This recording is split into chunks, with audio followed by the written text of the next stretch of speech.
Hello, I hope you're having a great day. Today we're going to watch a movie called Robot Overlords. 3 years ago, a race of alien robots invaded Earth and took only 11 days to conquer it. Then, a robot named Mediator appeared on television, explaining that they didn't want to cause harm, only to study humans, and that they would leave once finished. According to him, robots never lied, and there was only one rule. Everyone had to stay inside their homes. Every human had a device implanted in their neck to detect escape attempts, and anyone who disobeyed was immediately captured. Floating drones called control cubes also appeared around the planet. Currently in England, a man runs out of his house yelling that this isn't living. He ignores the warnings from his son Connor until a drone intercepts him, giving him 10 seconds to return. When he refuses, the drone disintegrates him. Connor runs and kneels at the spot where he died, crying. This attracts the attention of his neighbor Kate and her son Sean, who tell him to get inside just as the drone issues a warning, but Connor doesn't move. Before it can attack, Smythe appears and deactivates the drone with a code. Smythe is a collaborator who works with the robots to maintain the relationship with humans. After the drone leaves, Connor is taken to Kate's house. It's not the first time she's taken in children orphaned by the war. She also cares for the siblings Nathan and Alex. The kids don't trust Smythe because he works with the robots, but he insists his role is essential so everyone can eat. Before leaving, Sean asks about his missing father, convinced he's still alive, but Smythe claims he checked the records without success. Kate gets upset, and Smythe tries to comfort her with a hug. The next morning, Connor runs to his old house to pick up his things. A Sentinel robot appears and gives him 5 minutes to return. Connor grabs too many belongings and drops some on the way out. Kate and Sean shout at him to only take the essentials, but he insists. As the Sentinel approaches and time runs out, Connor leaves half of his things behind and returns just in time. Later, the family watches another broadcast from Mediator repeating the same promises. Alex says he's lying since it's been over 1,000 days and the robots haven't left. Meanwhile, Sean draws messages about his missing father and stuffs them into tennis balls, which he launches around the city with a rubber band. He tries to keep a routine, marks the days on the wall, talks to his mom when he's sad, and stays in shape by running, boxing, and lifting weights. He keeps sending balls with notes. One afternoon, the kids are in the attic while Nathan tries to fix his console. Sean sees Smythe visiting his mother again and gets annoyed. The kids know Smythe wants to marry Kate after losing his wife and son, but they see him as a nuisance. Then Connor connects a battery to test the console, and Nathan receives a strong shock that throws him across the room. When they check on him, they notice his implant has turned off. Excited, they use the battery to disable their own and celebrate by dancing. That night, they sneak out of the house. Although no robots appear, they move cautiously. Connor picks up a tennis ball and they take turns carrying the battery. They reach the railway museum, find candy in the store, and eat until they're full. Connor finds fireworks, and Nathan grabs a lighter. Then Connor gives the ball to Sean, who finds his drawing inside, and an additional note that says his father was captured after a great battle and the records are kept at the school. They run to the school and enter easily, leaving Connor with the battery to keep watch while the others explore. Eventually, they find a room with a strange machine. Upon hearing a noise, they hide, and see Martin walking by with some files. They follow him to the office and wait for him to leave. Then they begin checking the documents and notice many photos marked with red crosses, indicating the people are dead. But Sean's father's photo isn't marked, meaning he's still alive. They also discover that Smythe killed his wife and child. Sean finds a region number in his father's file and sees a map that's located in the local hotel. In the following days, the group continues advancing, hiding between buildings. When they reach the hotel, they go up the stairs but accidentally knock over some barrels, making noise. A robot detects them, so they run and hide behind a wall. The Sentinel scans the area and activates Sean's implant, causing him pain, but eventually leaves without finding them. Then the kids hear noises and follow them into another room where they find people drinking, partying, and watching boxing. Their implants are active, which indicates they were trapped when the robots arrived. The mood grows tense when they see the kids and suspect they are spies. Wayne fires into the air to calm things down and, upon noticing they have inactive implants, takes them to their leader, Monique. Sean asks about his father, and Monique promises to help if they show her how to deactivate the implants. They use the battery on a random man, and Monique, pleased, takes them to a man in a wheelchair. Although incoherent, he says he knows Sean's father, and that someone called the clockmaker removed his implant. He's near the secret lake, following the river and the massacre stones that mark the way. He then rambles, and Monique explains she found him after a heat stroke. While they decide what to do, a drone announces that the curfew has been suspended and demands everyone step outside. Smythe appears with other collaborators, and to the kids' surprise, Kate is with them. Sean blends into the crowd and sees Smythe handing out wanted posters with his face, accusing him of terrorism. Then he lets Kate speak, pretending to help her. A man in the crowd recognizes Sean and tries to turn him in, but Wayne intercepts him and threatens anyone who dares say a word.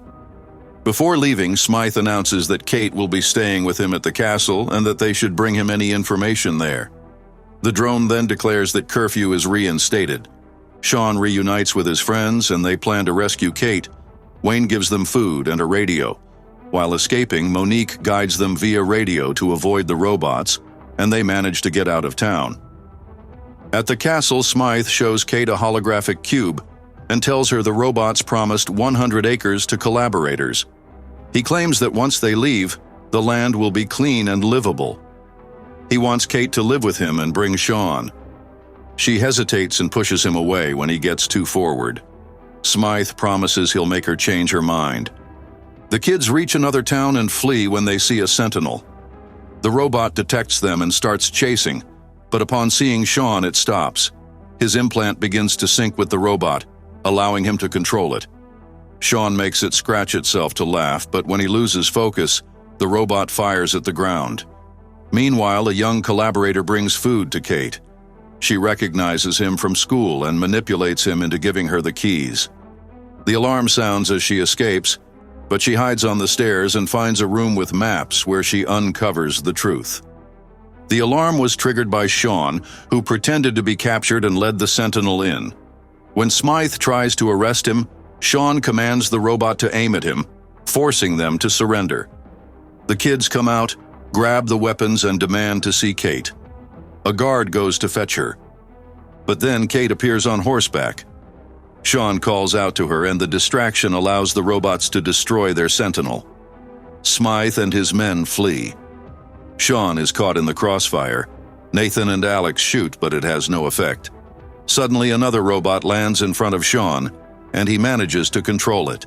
He sees through its camera and makes it fire at the other robots. Nathan spots Smythe trying to escape and corners him on the rooftop. He aims at him, but Smythe trips and falls onto a pile of trash bags before running off. Sean shuts down the robot, which drops its battery. Shortly after, Kate rides along the beach until several vehicles surround her. She falls from her horse but realizes it's the kids. They hug, overwhelmed with joy, but as drones approach, they flee again. They travel together for hours, and Sean begins to see Alex differently. Meanwhile, Mediator prepares a new army of Sentinels and orders Smythe to capture Sean alive for study. He also reveals that scanners are being brought to Earth to accelerate their plans, and warns that if Smythe fails, he will be the first to be scanned. Eventually, the group finds the stones covered in graffiti. Connor climbs one clean stone, and from a certain angle, the markings form the message, "Cross the river 3 times to be safe." Kate had stolen a map from Smythe, and they find the route. They begin walking, trying not to make noise as the Sentinels approach. They cross 3 bridges and see a boy in the forest. They follow him, shouting that they're on his side, but he runs away. They find an improvised tent near the lake and, underneath, a combat jet. They watch it until they notice a group of armed people approaching. Sean recognizes the man who sent them and asks about his father. Danny appears and runs to hug them. Meanwhile, a sentinel finds the abandoned vehicles. Back with the group, Danny takes them to a shelter where people who escaped now live. He tells them Smythe had said his family was dead, and confirms the jet was his, from the war against the robots. When a drone flies by, everyone hides, something they're already used to. Later, Danny takes them to see the clockmaker, who removes their implants, although Sean decides to keep his. Meanwhile, Smythe has captured Wayne and tries to interrogate him, but Wayne refuses to talk and insults him. So Smythe activates the deep scan. It's revealed that all of this takes place inside the massive spaceship that brought the scanners. In the settlement, Kate shares what she discovered. The deep scan induces a coma that kills within days. The robots' plan is to scan all of humanity to steal their knowledge and creativity, which is why they've remained on Earth. Scanning everyone takes years. The kids want to fight using Sean's power, but Danny insists it's better to survive in hiding. The next day, Danny teaches Nathan how to fly the jet, although he's uneasy when the boy says he learned from video games. Suddenly, a loud rumble announces the arrival of the Sentinels, Mediator, and Smythe, who promises to spare everyone if they hand over Sean. The crowd panics and attacks Sean's family to force them to surrender him, but they realize he's already gone. In a nearby field, Sean puts on his implant and draws a drone to him. At the settlement, Kate confronts Smythe and tells him she'd rather die than live with him. Furious, Smythe orders Mediator to remove her from the immune list. Then, a control cube appears and unleashes a massive drill. Smythe threatens to let it dig until the ground turns to lava, unless Sean surrenders. At that moment, Sean appears riding the giant spaceship, which he controls with his mind, steering it toward the cube. Mediator approaches in a drone and offers immunity to Sean's family if he joins the robots. Sean turns around and instantly synchronizes with Mediator, gaining access to all the robots on the planet. But the overwhelming number of connections makes him dizzy, and he loses his balance, clinging to the ship as it tilts. Mediator also slips and crashes into rocks, splitting in two. The Sentinels open fire, and Kate prepares to surrender. But at that moment, Danny and Nathan arrive in the jet and destroy the drones. The Sentinels turn their weapons toward them, so Sean redirects the ship toward the control cube. He jumps off at the last moment and is caught by a drone. Everyone watches as the cube explodes, forcing the Sentinels to retreat. Smythe runs after them, demanding obedience, but the robots now see him as just another human and kill him instantly. Later, Sean and the kids find Mediator destroyed, who warns them the robots will return. Sean ignores him and connects to his system, taking control of all the robots in the world. Sentinels, Guardians, and drones shut down one by one, while the control cubes rise into the sky and explode, freeing the planet. The effort leaves Sean unconscious, but Alex wakes him with a kiss. The group celebrates, watching the explosions in the sky. That night, everyone parties with a big celebration, and they place a memorial in honor of the fallen. Although Sean smiles, he can't help but look up at the sky, wondering if the robots will ever return. I hope you enjoyed the video.